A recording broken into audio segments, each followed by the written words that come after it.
President Bola Tinubu's administration is pulling out all the stops to drive economic growth and development in Nigeria, from the restructuring of the NNPC Limited Board to the securing of $500 million loan from the World Bank to support the country's Community Action for Resilience and Economic Stimulus program. Now, to break down the implications of these developments and examine the government's economic revival efforts, we are joined by Professor Uche Uwaleke, Professor of Finance and Capital Markets, Nasarawa State University, KEFI. Always a pleasure to have you on the show, Professor. Thanks so much, Musa. Compliments of the season. Okay. Well, beautiful. Well, we've seen the development with our neighbor Niger and the other partners that have pulled out of the ECOWAS bloc, and we've seen the recent measures they have put in place. That's I'm talking about the 0.05% tariff on ECOWAS. Are we seeing the extension of Trump's trade tariff war that we are seeing globally? Is this a part of it, or is this something they are trying to somehow form their own alliance? Well, of course, I would say it's not in the interest of the sub-region for countries within the sub-region to begin to impose tariffs. Of course, that would go against the spirit of the AFTA, African Free Trade agreements. Of course, it's not it's not unusual to understand why these countries are doing that. That's because of the fact that they are not happy with the ECOWAS as a regional bloc, and so they want to be on their own. But what is important is for Nigeria as a leading member of ECOWAS to continue to see how it can ensure that these countries, despite the fact that they want to be on their own, do not come up with economic policies that would not be in the interest of the entire sub-region, holistically. Nigeria is still a leading member of ECOWAS. Nigeria's economy is still the largest economy in within the sub-region. So it will be even be in the interest of these countries to cooperate with Nigeria and cooperate with the entire sub-region. But what was the likely implication? Are we likely to see a response to that from ECOWAS?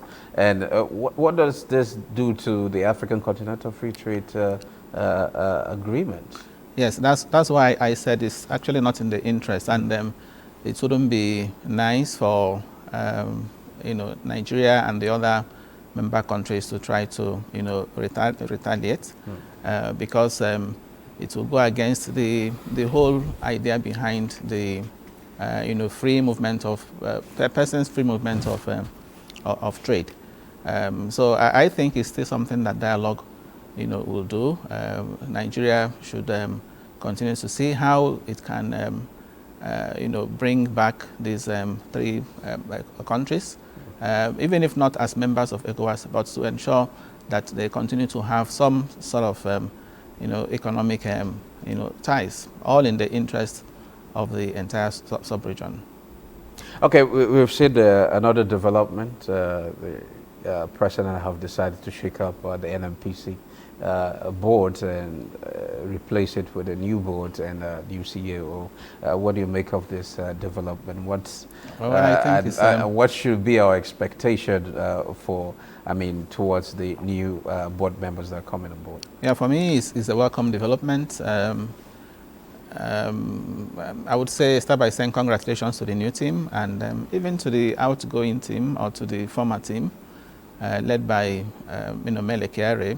Mele Kyari came in July 2019, and since then he's been there. He inherited a number of issues with the oil sector. Low oil production happened to be the key, but of course during his time we've seen some improvements in that area to the point that we've moved from under 1 million barrels to say about 1.5 million barrels, today, per day.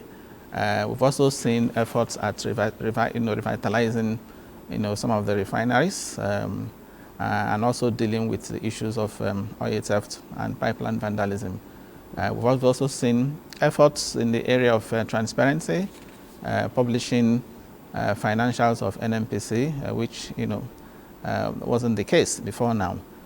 For the new team, I expect that they up the ante, to take it from there and move the company, to greater heights.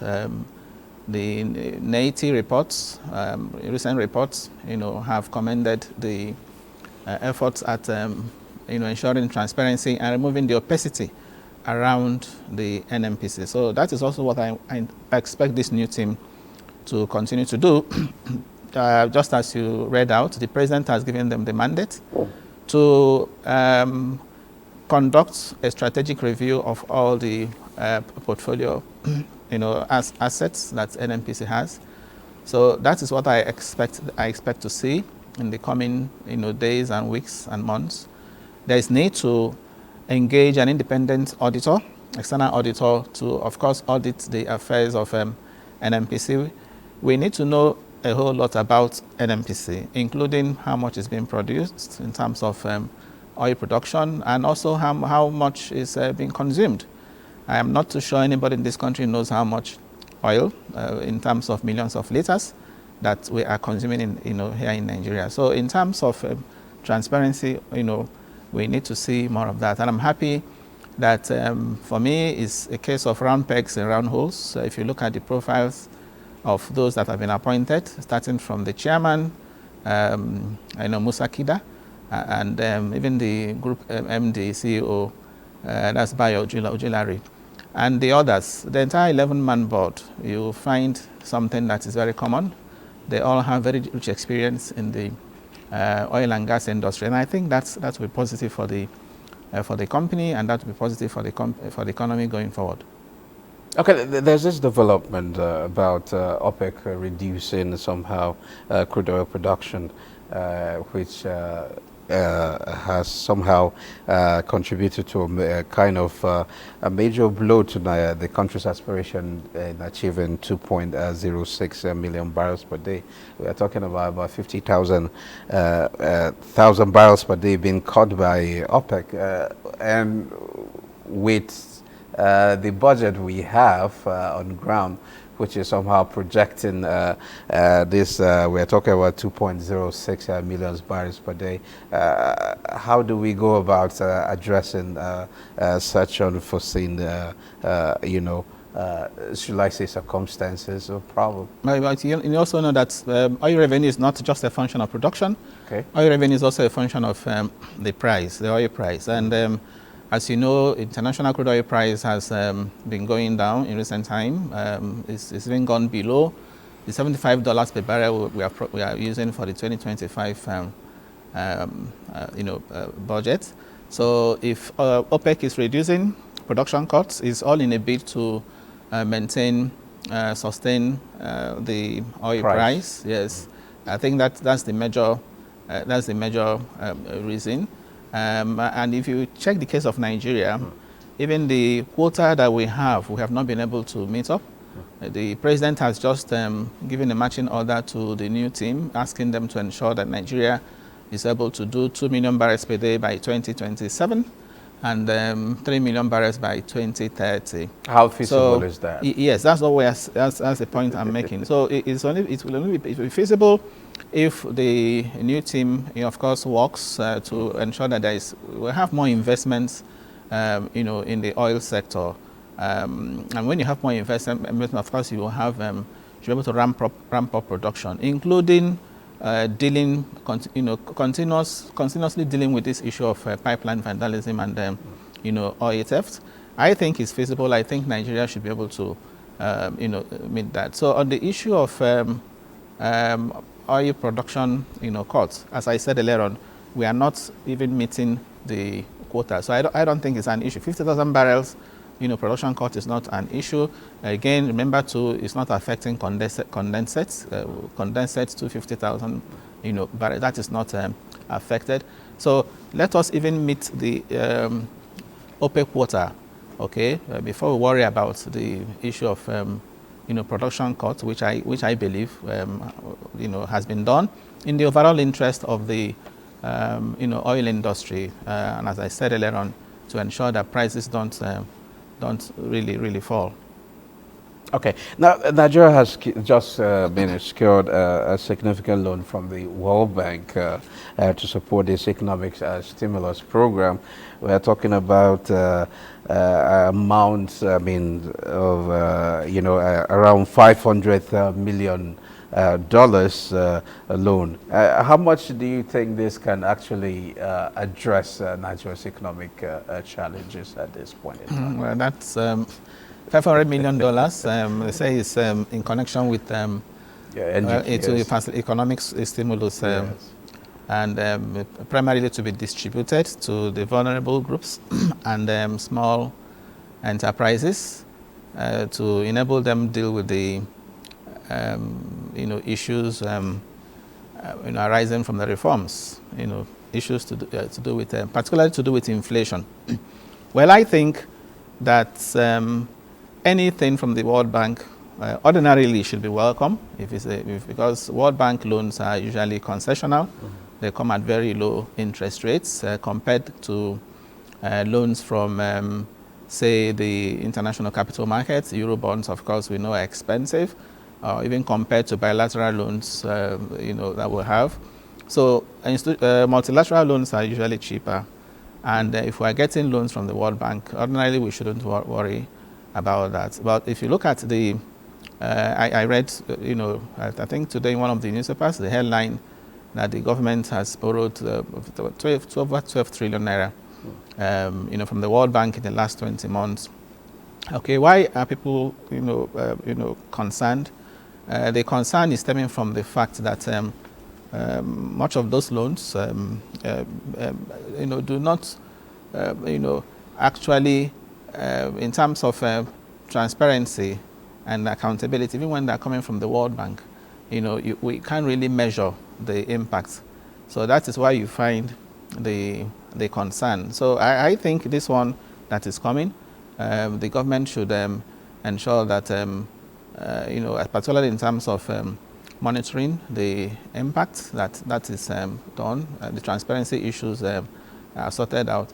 But the problem I see, the challenge I see is the challenge of not even having, call it weak governance structure around the distribution of this, conditional, cash transfers.